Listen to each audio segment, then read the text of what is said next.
je m'appelle Double A et je suis super contente d'être là.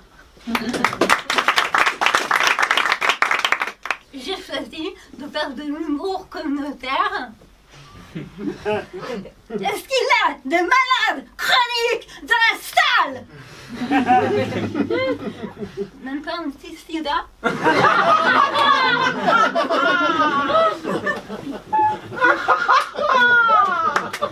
Je sais que je suis pas bien d'expliquer une blague.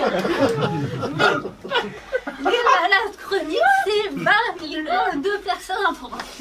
Donc c'est une communauté, d'où humour communautaire, c'est QFD. J'avoue, j'ai choisi cette spécialité par facilité. Parce que moi, je ne vis pas avec une, mais avec deux maladies chroniques. Non mais remballez votre pitié, hein. Parce qu'avant de me plaindre, il faut d'abord savoir de quoi on parle. Et vous allez voir qu'il me suffit de prononcer leur nom pour mettre fin au débat direct. La première, parce qu'elle a un nom tellement chelou, la dystonie myoclonique, que t'as pas envie d'entrer dans le débat. La deuxième, parce que tout ce que tu sais d'elle, c'est qu'elle est grave. La sclérose en plaques, et que rien d'en entendre parler, tu te sens pas bien. Un peu comme le coronavirus, vous voyez. Donc voilà, ça fait quoi? Ça fait 3 ans que je joue avec des conneries. Je commence à avoir ma petite renommée. Ouais. Émission France Inter avec Daniel Morin. Interview Europe 1. Reportage France 3, France 5 avec Claudia Tagbo. Article de presse. Ouais, vous ne me croyez pas. Je vous rassure, moi non plus, j'y crois pas. Non mais c'est vrai, quand on sait que Florence Foresti et Blanche Gardin ont mis 10 ans à percer, hein, pourquoi moi, au bout de 3 ans, je percerai? Ouais. Mais elle, il leur manquait 2 choses. La maladie et le handicap.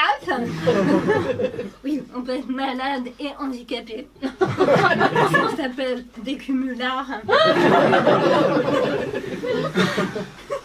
La pitié des gens est en train de me porter au sommet. C'est pas moi qui le dis ça, hein. C'est mes détracteurs. Pour la dystonie myoclonique, on va pas être trop ambitieux. Même les neurologues ne savent pas qui elle est. Juste pour éviter les cheveux à la con, des espèces de tremblements que vous pouvez apercevoir. En fait, ce sont des myoclonies. C'est chantant, myoclonie, non? C'est chantant, c'est mignon. Myoclonie, c'est mignon. C'est mignon, mais c'est chiant. Enfin, pour moi, parce que pour mon mari...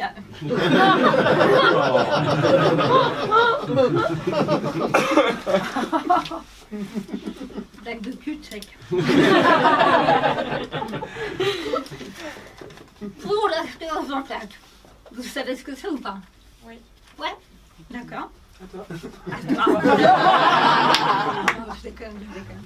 Alors, la sclérose en plaques, c'est une maladie auto-immune inflammatoire du système nerveux central. Oui, j'ai fait la même tête que vous. Mon neurologue me l'a annoncé comme ça. Bon, tout simplement, la sclérose en plaques, c'est une maladie qui va s'attaquer le foie, à ton cerveau ou à ta moelle épinière. Tout ça parce qu'en temps de crise, qu'on appelle scientifiquement poussée, ton corps complètement con, ou plutôt tes lymphocytes bêta qui portent bien leur nom, prennent ta gaine de méline pour un étranger dont il faut se débarrasser. Bon, comme le corps n'est pas trop mal foutu, avec le temps, la gaine de méline va se reformer. Un peu comme les groupes de migrants aux portes de Paris. Regarde celle-là. J'ai dit que je faisais une fois sur deux. Donc la gaine de méline se reforme. Ça fait comme des cicatrices dans le système nerveux. Donc on appelle ça des plaques, d'où sclérose en plaques. Ok? Ok. Donc, on est d'accord. Maintenant, vous savez, la sclérose en plaques n'est pas une maladie de peau. Non, parce que moi j'en ai marre. Les gens qui me disent, mais les plaques que tu as sur ton corps, c'est un rapport avec la sclérose en plaques, non? Moi, ce genre de réflexion, ça me file l'urticaire.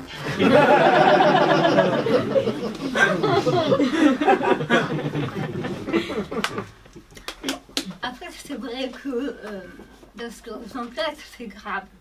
Mais vous voyez, pour autant, je préfère la sclérose en plaques à ma dystonie myoclonique. Ah ouais. Parce que je me suis rendu compte qu'avec elle, mais elle avait plein d'avantages. Quoi. Je vais vous en donner quelques-uns. Ce que je préfère avec ma sclérose en plaques, c'est que je mène une vie de VIP. Ouais. Véritable, intouchable parasite. Et pas d'un fil du supermarché. Des places de parking gratuites dans toute la France. Des entrées gratuites au musée dans toute la France. Des places à moitié prix pour les accompagnateurs à Disneyland Paris. Des places assises avec une carte mobilité inclusion aussi efficace qu'un passeport diplomatique de BNLA à l'aéroport. Et puis bah, voilà, les places assises dans le métro, le bus, le tramway, tous les transports en commun. Il y a un truc que j'adore faire dans le bus. C'est un petit péché mignon. Mais je ne sais pas si vous êtes prêts à le partager. Vous êtes prêts ou pas? Ouais. Mon petit péché mignon dans le bus, c'est de virer les vieilles personnes de leur place. Bah oui, si la vieille c'était une maladie, ça se saurait quand même. Que se passe-t-il, monsieur? Vous êtes inspecteur de la sécu, peut-être? Puis même si c'était le cas, qu'est-ce que vous allez me faire? Martier, est-ce que vous entendez? Tu sais, c'est pas possible. Ouais, non, c'est pas possible. Non, puis vraiment, arrêtez de me regarder comme ça, parce que la sclérose en plaques, ça se voit pas forcément. Et j'ai des amis, ils ont une sclérose en plaques, et ça se voit pas. Donc, ça veut dire quoi? Ça veut dire que vous aussi, dans le bus, vous pouvez vous servir le mot magique sclérose en plaques. Je partage des petits tips comme ça. Et puis si vraiment vous voulez vous en prendre à des handicapés, vraiment, bah, prenez nos hommes et nos femmes politiques, hein, parce qu'eux, ils sont bardés de handicap, le handicap fiscal, le handicap éthique, le handicap... Ah putain, pardon. J'ai mes fesses qui vibrent. Ah, d'accord. Pardon, j'ai un coup de fil en absence. Je reviens. Allô? Oui? Vous êtes déjà là en fait. D'accord, ok. J'arrive, merci. Les fesses qui vibrent, c'est pas un nouveau symptôme. Hein.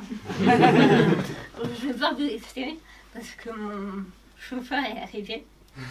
Et le chauffeur, c'est pas un taxi ou un bar. Non. Quand on peut avoir une ambulance gratos, pourquoi se priver?